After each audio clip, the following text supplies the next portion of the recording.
Well, hello. I'm here with Caitlin to enforce no talking. Well, maybe. I am. Why don't I start with my favorite ink, Okay. the Konpeki. This is from the Pilot's Iro Shizuku line of ink. This is probably one of the most popular inks currently on the market.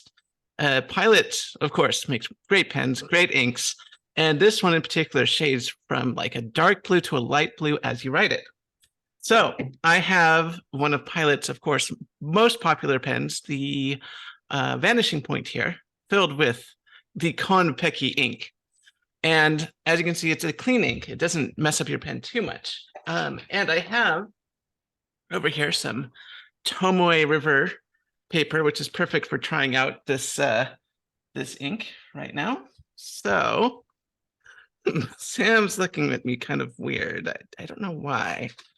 Uh, so, all right. So, blank piece of paper. Let's try writing with the Konpeki ink. Ready, everyone? So we'll do some squirrely things.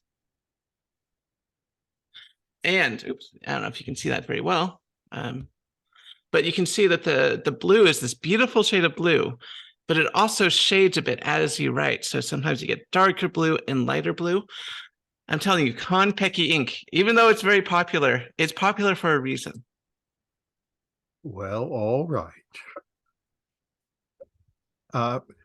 And actually, I was thinking of the extremely primitive technique of actually writing on a material object with ink, which may be what people have to go to since they won't have TikTok anymore. Oh, wait. Are we talking about inks or links? Yes. Some Oh, some oh, people are just always making trouble. I was a bit confused there. Oh. Yeah, I bet you were. Yeah, sometimes you're just making trouble. Anyway, so there was a congressional hearing to ban TikTok, and Ruth Schneier has written a thoughtful article full of intelligent stuff about policy, like he usually does, explaining that banning TikTok makes no sense, which I think the technical and sort of serious policy people understand. I mean, TikTok is not doing anything that all of our other apps aren't doing anyway, although you could worry that maybe the Chinese could be using it to influence our children politically, which is what Scott Galloway worries about. But anyway, he's mostly worried about the technical issues. How would you ban the app anyway? With the argument that just removing it from the Apple and Google stores wouldn't be enough because people could go to third-party sources, which I doubt, actually, especially Apple users. I think iPhone users would not use it if it wasn't in the store. And anyway, he makes his argument. And I think all this is moot because the real reason you ban TikTok is just so the government can be perceived to be doing something. I don't think whether it makes any sense or whether it's practical really comes into it. It's just very fashionable to be hostile towards China. And all this is just the actual meaning of it doesn't matter much. And I saw Utah similarly has passed a law to try to stop minors from using social media entirely, to restrict it with several restrictions, saying that age verification for all users, permissions from parents before a minor can open a social media account. They're not allowed to use it at night from 10:30 to 6:30, and parents can monitor a minor's account, and it limits what personal information it can collect. So this sounds like something that would be quite popular, but almost certainly illegal. And I think Utah's previous attempts to do this have not fared well against the First Amendment. Anyway, it does appear like we're going to ban TikTok, and that the people are very, very concerned about the effect of social media on children and are going to try and restrict it. So we'll see what all comes of that. Anyway, you've got the click to cancel rule. Yeah, so this is fantastic. And this has been an issue for decades. I remember I remember when I first dealt with a company that did this scummy thing. So what am I talking about? Ars Technica has an article written by John Brodkin. Let me share my browser here so you can all see it. And basically what's happening is that the FTC wants to make it easy for you to cancel any subscriptions that you sign up for, as easy as it is to sign up for them. So there used to be, and it's become,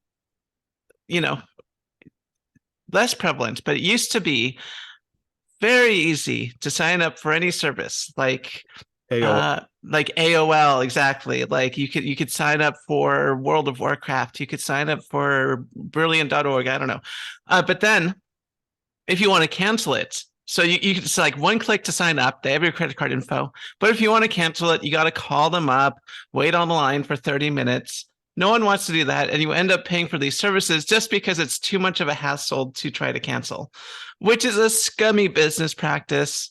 And thankfully, the FTC finally, after decades of this going on, they're finally cracking down, which I don't know. Why would it take this long? They should have done this immediately, like decades ago. Well, this is essentially Fox's entire business model. Everybody's forced to pay for it without even knowing it. Fox's business model? Yeah, Fox is not funded by advertising. Fox is funded by carriage fees. Everyone who gets cable TV is paying like $2 a month to Fox, whether they watch Fox or not, whether they want it or not. It's a real racket. Oh, okay. Anyway, so yeah, the FTC wants a click to cancel rule, which would be fantastic. So if you can sign up by clicking on a website, you should be able to cancel your subscription by clicking on a website as well. Well, and basically the way it works is that if you do not do this, if you try to make it really difficult to cancel subscriptions, you can get fined by the FTC. Yeah, and it's like the dark. This is what the Republicans and Democrats do for fundraising, especially Trump. They make it confusing on the website, so you'll donate more than you intended to. Right, and you know what? Surprisingly, you mentioned the politicians. There are surprisingly some Republican dissenters who find this to be, and the thing is I know that this sounds like a petty thing, but believe it or not, I used to have some social anxiety. I've gotten over it, but when I was like a teenager, it was really hard for me to call and deal with people because there are a lot of people like that, and so I literally got trapped into some of these service payments because I would just get anxiety from like thinking I would have to call these people and wait on the line and talk to these people. I mean, it really is an issue for some people. So I'm glad that they are, the FTC wants to do something about this, and I am not surprised that there are apparently some Republicans that are opposed to this, but Republicans are going to Republican, I guess. Well, I think the amount of money involved is huge. And it reminds me of the endless battle of whether you should be opting in or opting out of, say, of tracking. And the point is just 99% of people are just busy and will just do whatever the default is because they got other things to do rather than try to figure out what's going on and how to change it. Yeah. And if you ask them, they'll say, no, I don't want tracking. Yeah. But of course, it defaults to tracking. They don't even realize they're being tracked. And it's like, exactly. Yeah. And that's, so I mean, it's a very fair point. Well, anyway, there's an article in the Washington Post. And now I see an awful lot of complaints from trans advocates that the New York Times coverage of trans people is terrible. It's always about how there's something wrong with trans people and they shouldn't really be there, apparently, which may be true. I haven't really noticed it, but I'm not very sensitive to this issue. But this is a very good article where they actually surveyed 500 trans people and find out what they have to say about being trans in the current situation. And that seems like a much better way to go. And they say what I think I hear all the time, which is there's a whole lot of trans people and it really, really matters to them that they should be allowed to change their gender. Most of them not without drugs and stuff, but some of them with, but they really, really feel unhappy when forced to present as the wrong gender. And when they change their name and their clothes, this greatly improves their lives, even though they face all kinds of discrimination and job problems. It really matters. So I don't know who the rest of us are to tell these people that say, I have a great desire to do this, so why won't you let me do this? I don't see why anybody should be in the way of it. We have Bibles, though. Well, yeah. Why don't they submit to our religious beliefs? I mean, well, yeah, that is the alternative. The alternative is the old system where everybody will just learn to stay in their role. And if you don't like it, just shut up and suffer silently. And that is an old sort of ant-like model where everybody's forced to be a worker bee or a drone or something.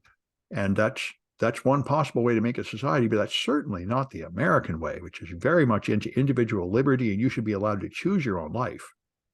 And not if they're gay, though. I mean, Apparently not. But I Yes. don't know why, because you don't have to do the same job your parents did, and you don't have to marry who your arranged marriage was as a child and all that jazz. You can move to a different state. You can, so I mean, the main thing about America is you don't have these rigid traditions locking you into things. Anyway, this is the big argument in our country. It's an argument. I mean, well, I mean, we'll talk about it, but there's just so much bigotry involved. I mean, it really just comes down to that especially with a lot of the anti-gay bills recently that target gay youth, LGBT youth. Yeah. It's they're just going after the easiest targets first, and then they're going to ramp up and go after like gay marriage, and then once the gays have been dealt with, they're going to go after the blacks and the Jews, and Yeah. Yeah, It's the same old thing, just trying to hold back progress. Yep. Anyway, all right. And you've got something about, oh yeah, the USB stick. Yeah, I thought this was interesting, to say the least. Someone who does a lot of hardware stuff. So an Ecuadorian TV person, according to The Guardian, and let's see, who is this written by? Just staff and agencies in Quito. Okay. No, just the staff at The Guardian wrote this, I suppose. They write about the Ecuadorian TV broadcaster who plugged in a USB stick, and the USB stick had explosives inside and blew up when it got, plugged in, which you could, obviously do. You could create a fuse that is lit, when it gets voltage from the, USB system. I don't know how big of an explosion you can get from if you have to sort of disguise it as a USB stick, but you can certainly make something that explodes. Well, right. Apparently plastic explosive is pretty powerful, even at that small size. Yeah. I mean, you're not going to be taking down any buildings or cause, mass damage, but you can make something that goes boom. You'd probably hurt your hand or something. Exactly. You can, it's like a firecracker. I mean, if they're holding it, if you plug it in, you're probably holding it.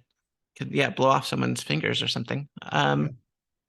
So I mean, this is a new terrorist tactic. I don't think we've ever seen this before, but it obviously makes sense. You have people plugging things into USB drives that supply power and stuff, and you can just use that to trigger and fuel, or I should say, energize the triggering mechanism, the fuse. So that's what happened in Ecuador. TV broadcaster was sent a USB drive. They plugged it in and it went boom. And they haven't figured out who did it or anything yet. As far as I know, they don't know who did it yet. Yeah. Of course, I think we've all known from a security point of view for years that you shouldn't be plugging in random USB sticks just because it infects you with malware. But right. Yeah. Well, now it can infect you with gout and various other diseases as you get infections from getting your fingers blown off. So yeah, and you can also have high voltages that damage your motherboard and stuff. Yep. All right. Probably there ought to be some kind of fuses and stuff in the USB port to limit the harm it can do to the computer anyway. There are. So if you have a very well constructed computer, it can have something called, oh God, what are they called? I think I know how they operate. Optocouplers. That's what they're called. Oh yeah, the optical isolator. Yeah. Optical isolator, optocouplers. Yeah. Basically what they do is it separates the signals or the lines from the USB and the rest of the computer. How much detail do I want to go into here? Okay, so essentially you have a ceramic chip, right? And inside there's a diode and a photoresistor. Yep. And you can essentially use that. You can energize the the LED to sort of turn off the photoresistor so it doesn't resist current anymore. And you can use that to sort of control one circuit from another circuit, at least at low, amperage levels. Very much similar to a coil. And anyway, you can use that to essentially create two different circuits in your system. So you blow out only the USB circuit and not the rest of your computer. Yeah, very good thing. We used to use them back in the 80s. Yep. Right. And so I was surprised. It took me a few articles to put together, but Fortra is the company that owned Cobalt Strike. And they also own this remote access tool, with name PC Anywhere. It's not PC Anywhere, it's something like that. Yeah. So I'm not finding the name of the tool, but anyway, some remote Go Anywhere. Go Anywhere is the tool. And they found a remote code execution unauthenticated bug in it, and they did not disclose it very well at all. They hid it on their website behind a login. We had to make an account to see it, and they didn't patch it even yet. And didn't tell people about it. They tried to make it sound like it was not much of a risk on their website, but it is a big risk. And 130 companies have been infected with ransomware from this one flaw. So I thought the connections are interesting. The makers of Cobalt Strike, and they handle a vuln disclosure that badly. So the fallout is still coming out. Many of the companies are still denying they've been hacked. The Clop ransomware group is disclosing about half of them they've been hacked, and it's becoming very clear that a huge series of attacks came through this remote control tool. So I'm sure we'll be hearing a lot more than that as it goes out, but it sounds like one of the classic fails in information security, where you make a buggy product and then you very poorly handle the vuln disclosure and patching. And all right, and you've got overturning Roe versus Wade leads to distress in women. Well, I would think so. Yes. Yeah, yes, in today's Water's Wet article. Yes. There is a scientific paper discussing that women as a whole have been quite distressed over the overturning of Roe v. Wade, as all of us men, I would think. Yes, as well, women in particular, as one can imagine. I should say in today's political climate, mostly women, and also the few men out there and non-binary people who also have uteruses are quite distressed as well. And so, yeah, basically, so this is from Cymex, and they basically give a overview of the research that was done. Basically, they interviewed or surveyed over 83,000 women, and they found that there's a 10% increase in mental distress indicated in these surveys, correlated with the taking away of Roe v. Wade, so a woman's right to get an abortion. And I also have the full article here over on the JAMA network. You can download the full PDF.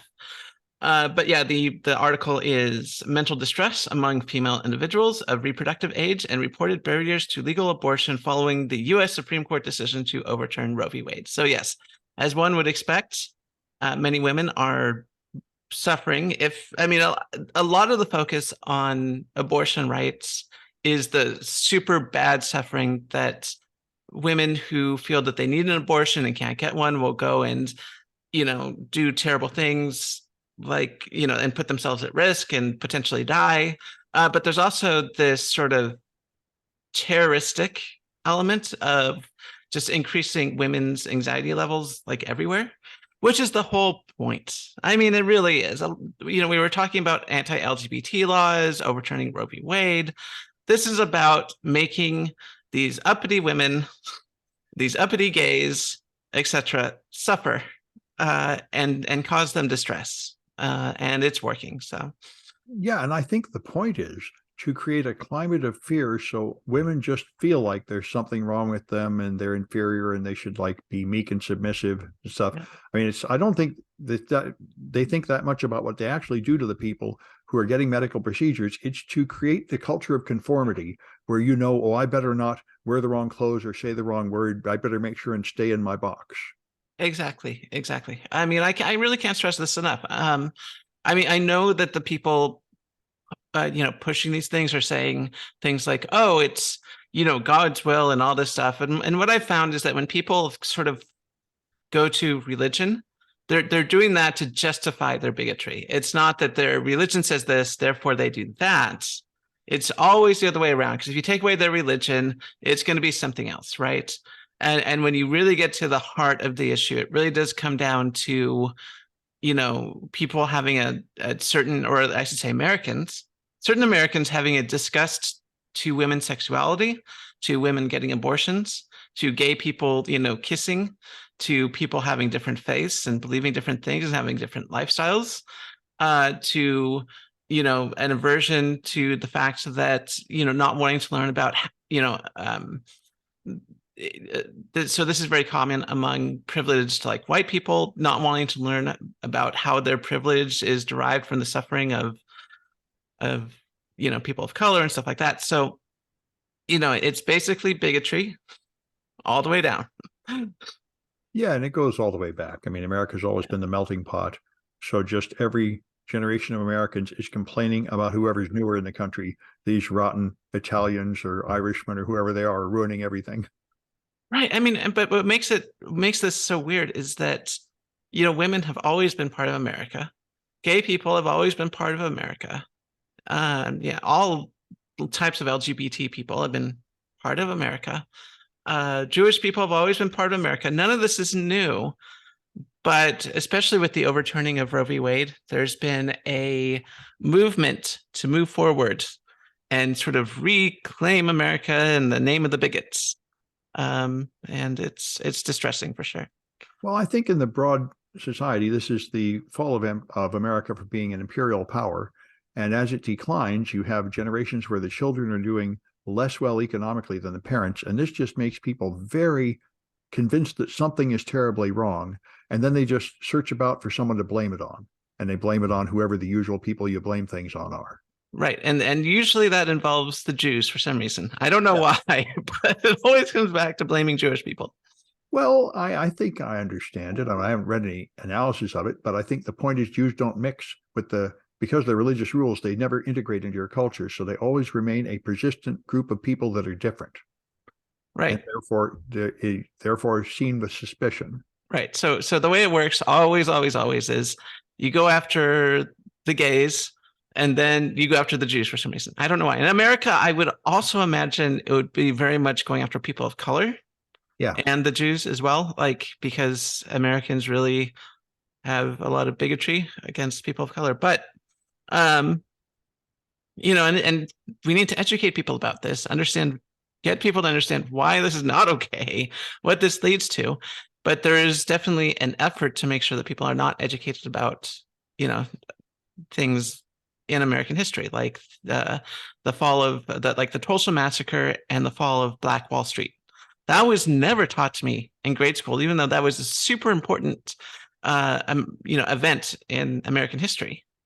Yeah, me too. I was amazed how much Black history I didn't know and how fascinating it is. And it was totally whitewashed out of my classes, the way they're doing now in Florida. By the way, if you want a real champion of civil rights, you can look no further than Donald Trump. I mean, Ron DeSantis is pushing this extreme, right-wing conservative history and taking gays and Black people out of the textbooks and everything.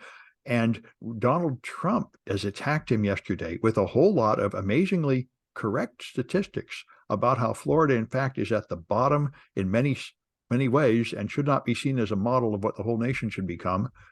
So from an unexpected source comes a blow for civil rights, sort of. Well, also that's just because Donald Trump blows in the wind, and right now he doesn't like DeSantis. Well, he's just about him. He doesn't care about civil rights or not civil rights or anything. He cares about him being on top, but he's willing to damage DeSantis's right-wing agenda as collateral damage. Right. Trump is definitely on my shit list. Of course. Right now, because he in the 2020 election, he billed himself as the pro-LGBT Republican. And now he, a few weeks ago, put out a statement basically calling for the genocide of certain LGBT people. So, wow. Yeah. I didn't see that one. But I mean, he has no principles at all and no positions at all. He's not a conservative. He's not a Republican. He's just a TV celebrity doing whatever it takes to be popular, like Tucker Carlson, who doesn't believe anything he's saying either. That's all come out. These guys are just phonies that pose and say whatever gets applause. Right. And what's really concerning is that for Tucker Carlson, what gets applause for him are white nationalist talking points. Yep. So that's something. I don't know how he sleeps at night, but apparently nobody cares as long as the money keeps coming in.